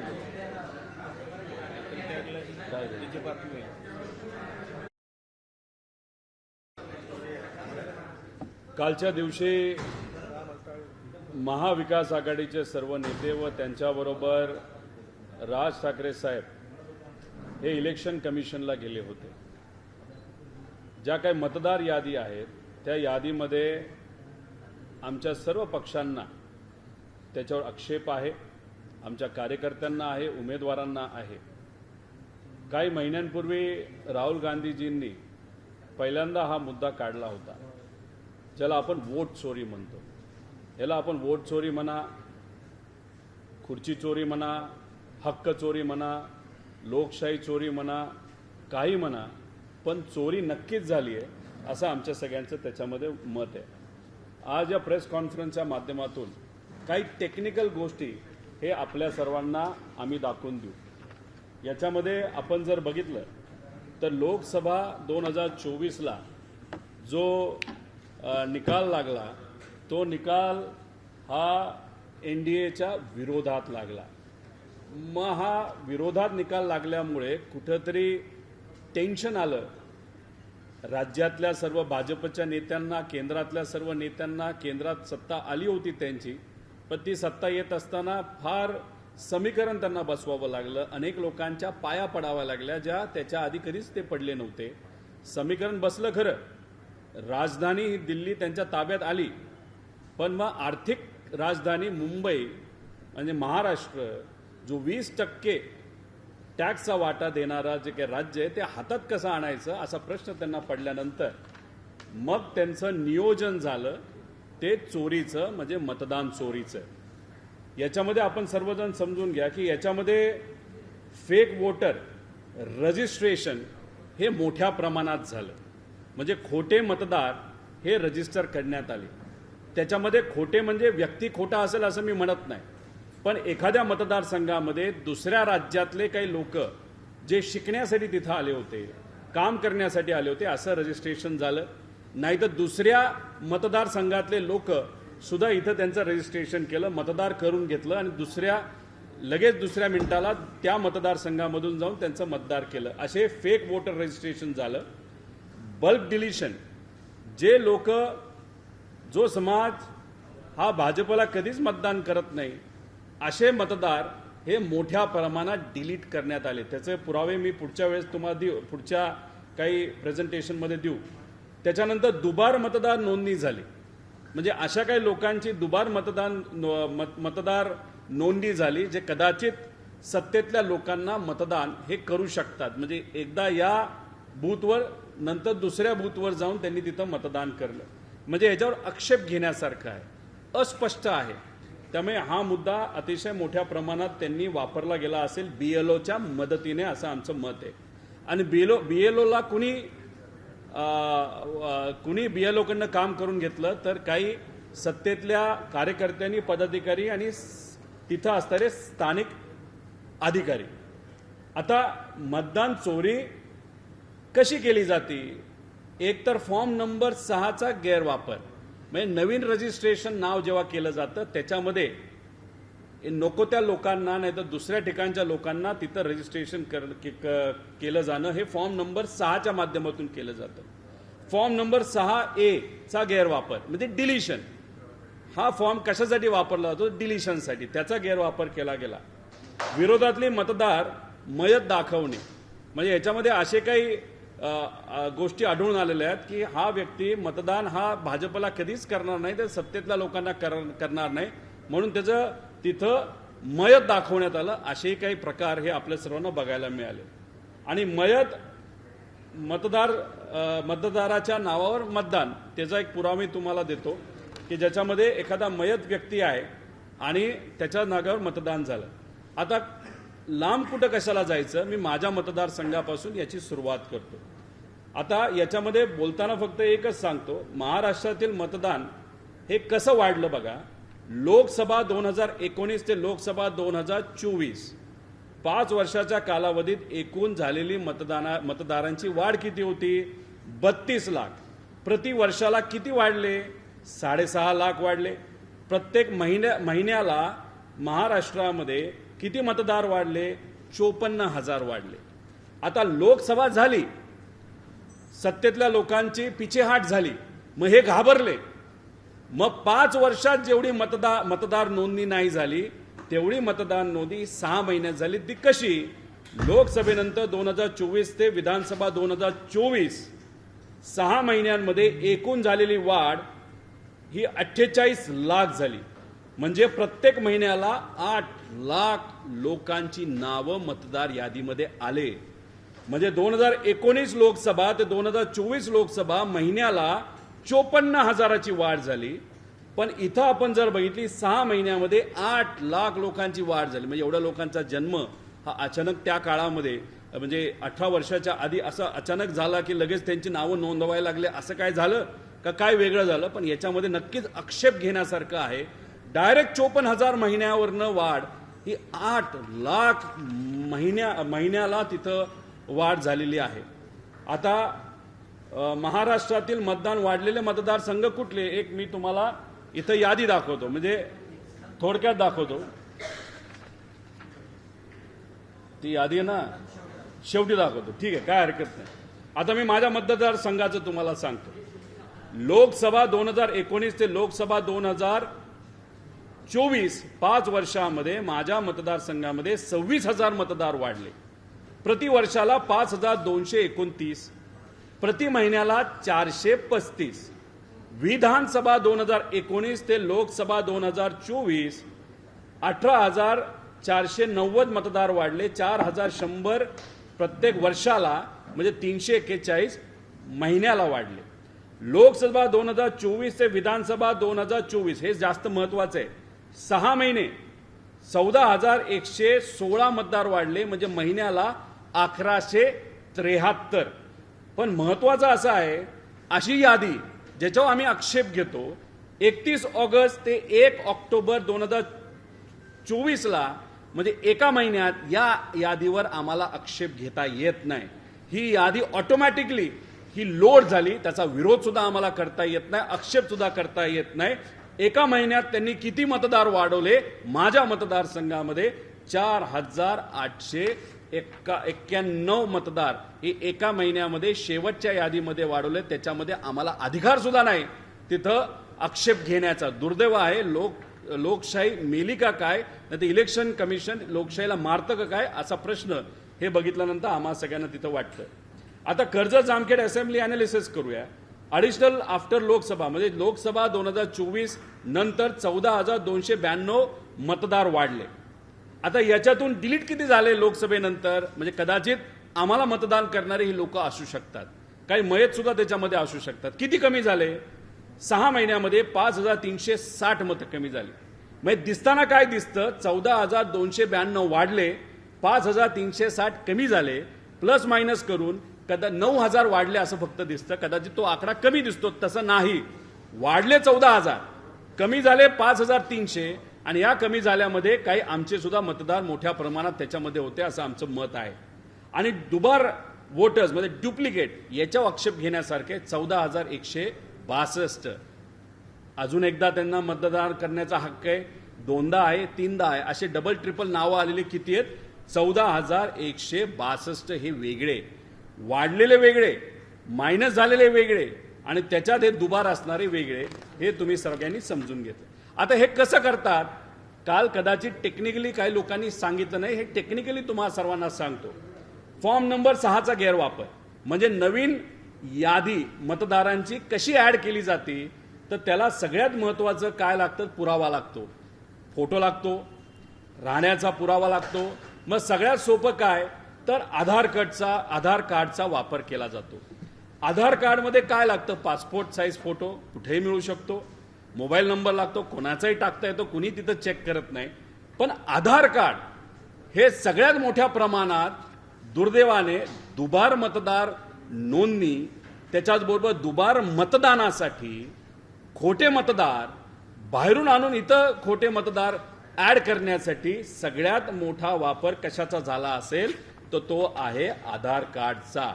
आता डुप्लिकेट नाव मतदार नोंदणीसाठी जर आधार कार्ड हा मेन मुद्दा असेल तर त्याचा हेरफार कसा केला जातो हे मी आता तुम्हा सर्वांना इथं दाखवतो. आता काय उदाहरण घ्यायचं? मतदार कर्जत जामखेड अतिशय चर्चेत असणारा मतदारसंघ, अतिशय प्रामाणिक लोक, कितीही पैसा किती ताकद वापरा पण विचाराबरोबर प्रामाणिकपणे राहणारे लोक. म्हणजे या राज्यात तर कर्जत जामखेड आता चर्चेत आहे, पण अख्ख्या जगात आता तो चर्चेत आलाय असं आपण समजूया. मग एवढा चर्चेत आलेला कर्जत जामखेडमध्ये आता कोणाचं नाव आपण रजिस्टर करायचं, कोणाचं करायचं? तर या जगातला सगळ्यात ताकदवान माणूस म्हणजे कोण? डोनाल्ड तात्या, ट्रम्प तात्याचं नाव आपण माझ्या मतदारसंघामध्ये रजिस्टर करू. कुठं करायचं? राशीनमध्ये करू. तिथं देवीचं मंदिर आहे. केलं का? सुरू केलं का? आता ही जी वेबसाईट असते ज्याचा वापर आता हे करणार आहे, अशा अनेक वेबसाईट असतात. त्या वेबसाईट 4 दिवस चालतात, बंद पडतात, परत नवीन वेबसाईट काढली जाते, 10 दिवस चालते, बंद पडते. मग अशा पद्धतीने काही वेबसाईट ह्या बंद चालू होतात, त्याचा वापर केला जातो. इलेक्शन संपलं की बंद करतात. आम्हाला एक वेबसाईट तिथं आता सापडलेली आहे. चालू झालं का? आता याच्यामध्ये ह्याच्यावर घ्या ना. एबीपी माझा, उघडा डोळे बघा नीट.